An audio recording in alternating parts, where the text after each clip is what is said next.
We will be inviting our session moderator. He will be in conversation with two of our panel members. So could we please request Atul Govil, the Chief Transformation Officer and Head IT from India Glycols, to please step forward and take the lead. Hello, Atul. A very, very warm welcome to you. So last session, how does it feel? Do let us know. And the applauses that you're garnering, keep it all coming, ladies and gentlemen, as we also welcome our industry specialist, Kaustubh Dabral, the Global CIO from Dabur, India. Kaustubh, let's greet you with a beautiful round of cheer. Ladies and gentlemen, we're gearing up for a very, very fine evening.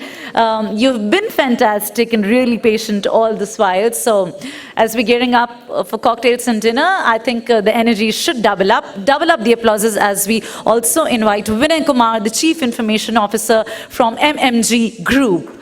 Vinay, very good evening to you. I hope you're having a very good conference with us. Ladies and gentlemen, can we all welcome them together, please, everybody? All right, so let's lend our ears to the discussion that's coming up for Industry 5.0. Atul, can I hand it over to you? Thank you so much for that warm welcome. I think it's always tricky to be amongst the last panelists. You know, people get bored through the day, and I'm sure what we'll do in the next 15, 20, 25 minutes is to engage with you. And just to highlight, no, we will not present any PowerPoint because I know PowerPoints sometimes become boring. So we'll keep it engaging. Of course, we've got panelists, but we'll also encourage participants here to share their views because you've come here to learn. We have all come here to learn. But at the same time, we also want to learn from your experiences.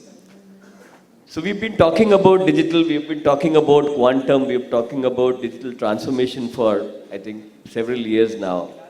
Themes like IoT, themes like smart factories. No, we've been hearing about it for the last at least 5-6 years now. In any forum you go, in any newspapers you see, digital is becoming an increasingly talked about theme. But what has changed? What has changed now, at least post-COVID, ever since COVID has struck? It has actually become a boardroom agenda because those 60-odd days of complete lockdown, it actually led to the top leaders to figure out what do we do. They were all locked down in their homes. There was no labor availability. There was no supply chain visibility. So they were clueless what to do and how to conduct business. So that was a big shocker of sorts. And while it was a shocker and it created a lot of tragedy, so to say, but what it also resulted is that it catapulted, it basically drove digital as a boardroom agenda. So most evolving companies and enterprising companies, I would say, are talking about digital. They are more vocal about digital. In fact, board meetings are happening digitally. So where I am coming from is that digital, which was just being talked about, is now seeing its real implementation. Of course, digital and digital transformation, no company generally, and I'm talking about companies in the Indian subcontinent context, can say that we are truly digitally evolved or transformed today. Each one is at its different stages of journey, of evolution, so to say. So, before we begin the panel, I would like to hear from the participants about what do they think, what's their thought around what is digital for them? When you talk about digital in industries, what is the top 1 or 2 levers which you think is relevant for industries to look at? Your thoughts. And then, of course, we'll build on that thought. So I'll request somebody, if you have got mics here, we can have 1 or 2 questions. Keep the answers short, maybe 30 seconds, please. And I'll request each table to basically share their views on what do they think, why digital is important for them or for their industries. You can share your name, your company's name, and just give a brief about why digital is important today. Maybe we can start with this table, please, the first one. Yeah, please, go ahead. Yeah, hi, this is Anilesh. According to me, why digital is important is basically to connect people and understand the customer view. So digital, definitely customer view and the employee satisfaction also. Perfect. And if Atul, Saurabh here. yeah, Saurabh Gupta from Gujarat Fluorochemicals. For us, for in our industry being into chemicals, the word digital or the digital is going to leverage out in order to optimize and reduce on the cost, help us into innovation and improve our product quality. I think well said. I think in a manufacturing parlance, operational excellence, looking at quality, costs are great levers. And as you said, in today's world, I just want to build on your thoughts. Which company do you represent? Genpact. I think if I were to give you a statistics, and it's a real data point, around basis a review which was done just recently, almost 20% of the world's spend was done digitally in the last 1 year, which means that those who are willing to spend, if you were to see at the age bracket, the millennials are the ones who have the maximum propensity to spend. They are the ones who want to go out and spend. Most others, middle-aged and higher, they want to save money.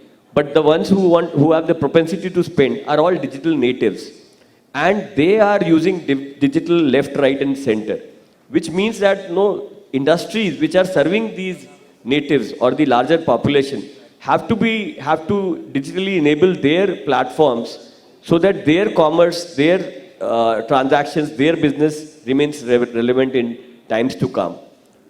I think I would request team members here just to highlight, and then quickly yeah. One of you can just go ahead and share your thoughts. Yeah, go on. Hi, myself Rahul Thakur from Indigo. So we are also in the transition phase of digital because now we have a new CIO in our organization. So he has given us a vision, Indigo Digital, Digital Indigo. So once we discuss about this, like how Indigo is going to become digital, what is the vision basically Digital Indigo. So it is, I look at it from a perspective that it is something not like we need to reduce the manpower or something like this. We need to enhance our quality in terms of each and everything. How much greater quality we can give to our end user basically in terms of comfortness whenever he travels through our aircraft, and whenever how much on-time performance we are giving to our end user. So we are doing digitalization not only in terms of any application or any, our main focus to do the digitalization is that how better we can serve our customer basically. I think that's an interesting perspective. I think in the interest of time, and Kaustubh would be wondering that, where's the panel? Okay, so I think we'll all be interested because we've been hearing about a lot of these buzzwords.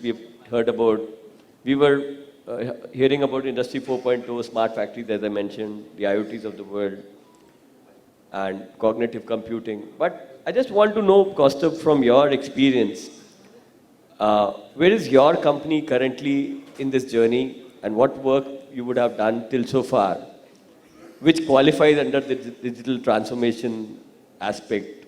If you can share some highlights. Sure. So if I talk about digital transformation or Industry 4.0 specifically from the Dabur's parlance, we are already reaching to the maturity curve. Now, from our perspective, Industry 4.0 are divided into two pillars. The one is automation, the second one is efficiency. Now, when I'm saying automation, basically, I'm not talking about efficiency which is coming out of automation, where is the labor reduction or labor effort reduction, but efficiency, I'm talking more from the product perspective, that how many products you are able to churn out through your assembly line. If you look at all the different features of Industry 4.0, whether it is big data, analytics, whether it is IoT, whether it is sensors, whether it is um, digital twin, AI, ML, anything of that sort, you can divide it into those two parts. And similarly, the Dabur journey was also like that. Fortunately, we started our automation journey before the pandemic, and that is the reason why we were, able to manage during the lockdown period where the labors were not allowed, or the factories were closed. Some of the other things what we have done is we have significantly improved our OEE by implementing sensors, by collecting the data, by synchronizing our various PLCs and those lines. The third thing what we have also seen at the benefit of Industry 4.0 is during the time of COVID, when there was a huge demand volatility, we were able to shift our production workload from one factory to another factory, from one line to another line seamlessly and cost effectively.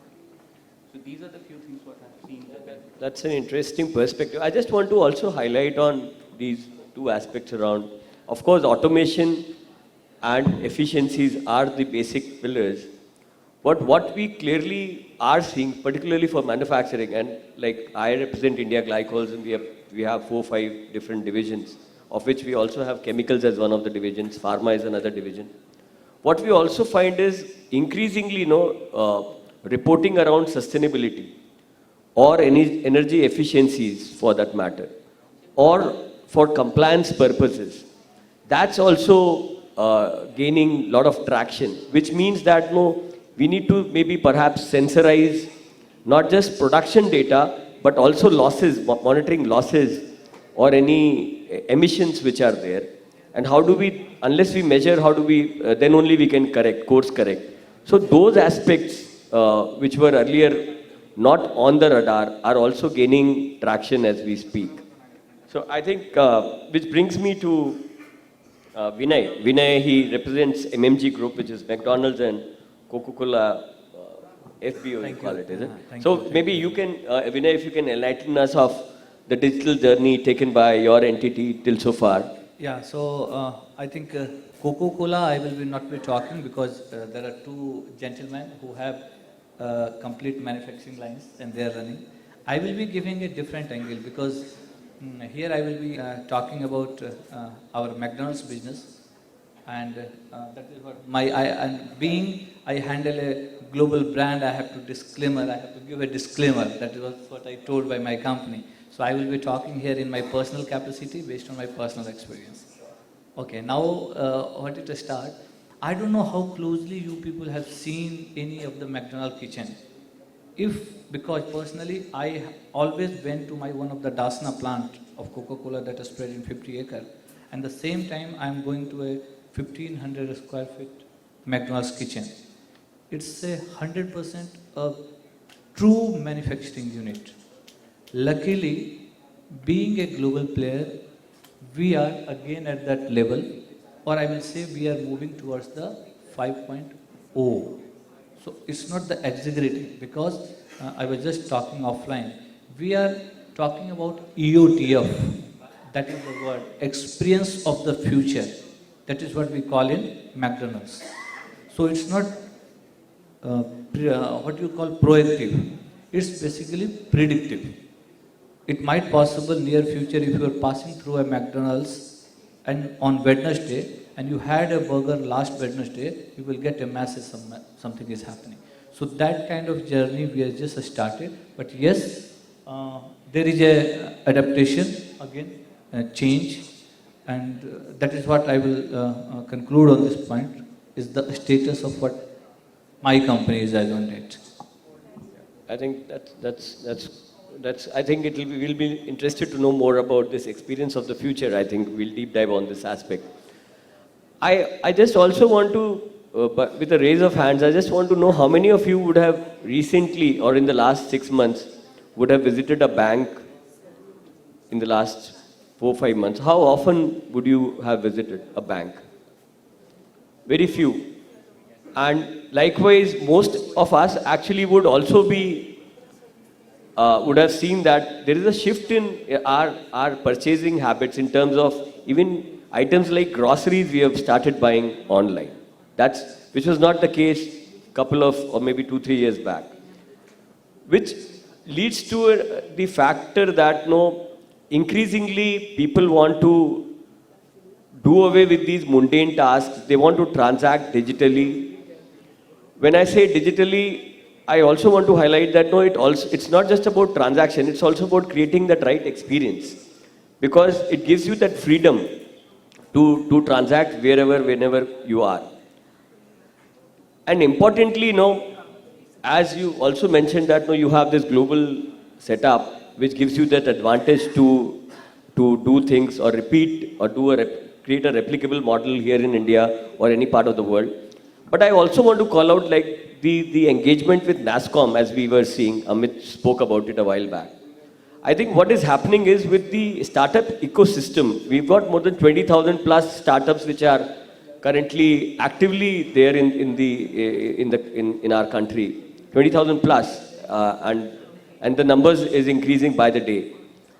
What it means is that earlier these technologies which we always thought were initiated or were driven by the Western world, there's this democratization which is happening. In fact, I've interacted with a couple of large corporates globally, and what their view is, of course, they would have lighthouse factories, great factories which have digitized to a very significant level. But beyond those lighthouse factories, if you see the larger population of factories, they are not able to digitize or digitalize their operations. One, because the costs of digitalization out there is prohibitive. It comes at a very high cost. Second, it's not just about you throw money and you digitize or digitalize. It needs a lot of skill building. So culturally, you need to make a selling case, a use case. And when I say use case, it's not about just putting something on PowerPoint. How do you do that? Unless you do some kind of a pilot, unless you do create a proof of, because typically when we talk about new age technologies, people say that no, let's do a proof of concept. The world has moved. Now it's no longer about proof of concept, it's about proof of value.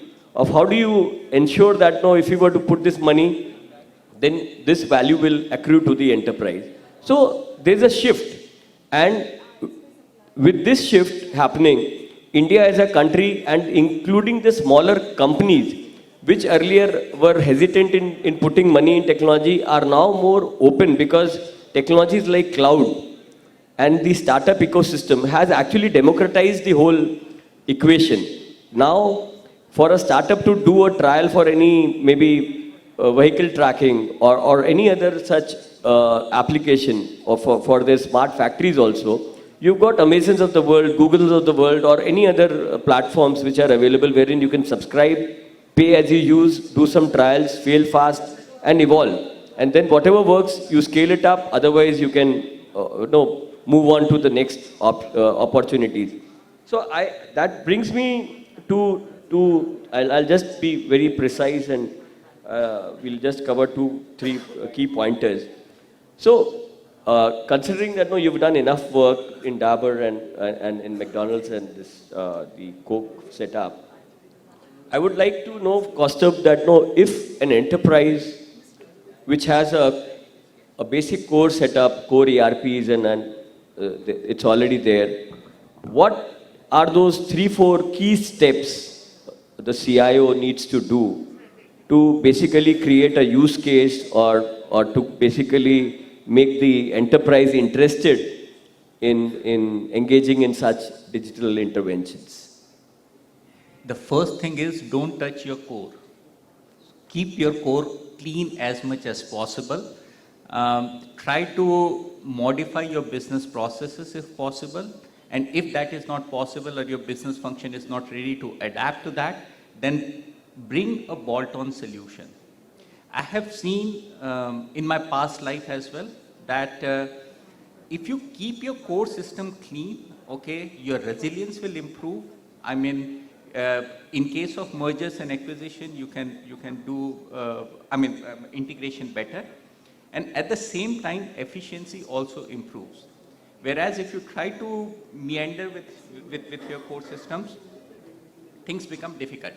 Now, so this is part one. The second part of your question is that how can we, enable the digital agenda, specifically in the manufacturing space. I was listening to one of the previous speaker over here, and that person said very nicely and succinctly that manufacturing is a very different in terms of culture as well. It's not like any other function. So in order to bring in the value, the first thing what you have to do is show them that what they are getting. So for them, visualizing something is difficult. So you need to first bring a consensus, bring a, a kind of a digital community within manufacturing, bring them, educate them, and then make them your proponent for your agenda, digital agenda. So this is one thing what we have done, and we have been fairly successful in Tejpur, in Baddi, I mean these kind of locations where we have our factories. And so far the journey. So, but before I leave you on that thought, I just also want to highlight that most CIOs actually struggle to get money on the table for digital interventions, because as long as business as usual is continuing, the CFO or the top leadership isn't ready to put money on any new interventions, because they've seen things work for the last 20 years. So their view is that something which is not broken, why fix it? And why do we put money on some technologies for which you don't have a use case already or a reference already available? Financial ROI, what you can call it. Correct. And that is where, I mean, if I go back to my previous statement, that in Dabur, our digital journey started from automation first and then efficiency. So when we sold this solution that, this is what we want to do in our factory, this is what are the features of Industry 4.0 we want to implement, we never try to link it with ROI, we try to link it with resilience. Okay, that by doing this, the human intervention will go down, the unplanned downtime will go down, and that is what we want to do. And once we reach to that place where we got a substantial investment, then we move towards ROI kind of things, and that is where we take it from level 1 to level 3. I think maybe you can add on. So just a small, being a B2C, I totally agree with the core. So if my journey I want to increase from 4.0 to 5.0, we were just talking about the guest experience, now we are talking about our own employee experience. So that is the one point what I was. For our QSR or the quick service restaurant we call it, so for that business, COVID helped a lot. So COVID helped a lot. So now my CFO is coming with money, do something. So that is I think I can say, so I'm not worried about much on that particular, till now at least. I think I think as we mentioned a while back, COVID actually has been a great accelerator of sorts, at least for the digital agenda. And before we conclude, I just want to also call out on an aspect around digital. So when we talk about these different levers of digital, one, it should dial into an improved financial performance, of course. Then, of course, it has to dial into the people aspects, because it's not just about, you have to also look at the aspirations of the people, of your new age workforce, of whether they would be willing to work for a company which has dated systems, dated softwares, dated applications. So you have to look at their aspirations, because they are born digital, they are born digital natives. So they want to work in a place which is generally digitally enabled, I would say. And then, of course, the new themes around compliances and sustainability aspects, which will increasingly put pressure around having the right audit trails. So unless you are able to sensorize your key aspects, how do you then maintain those audit trails? If you were to do it manually, you'll eat away too much of your manpower, eat away too much of your working capital in that itself. So that's the broad theme. And one last thing which I want to call out is, one needs to choose whether you want to be the leader in this domain of adopting digital in your industry, or you want to be a kind of a follower, you want to follow the leader, or you want to be a laggard. The choice is yours. As we all know, laggards would only be left with leftovers in terms of the business opportunity. So we need to take a call. And we have these tools which are available at lower cost now for you to experiment and drive innovation in a more cost-effective manner.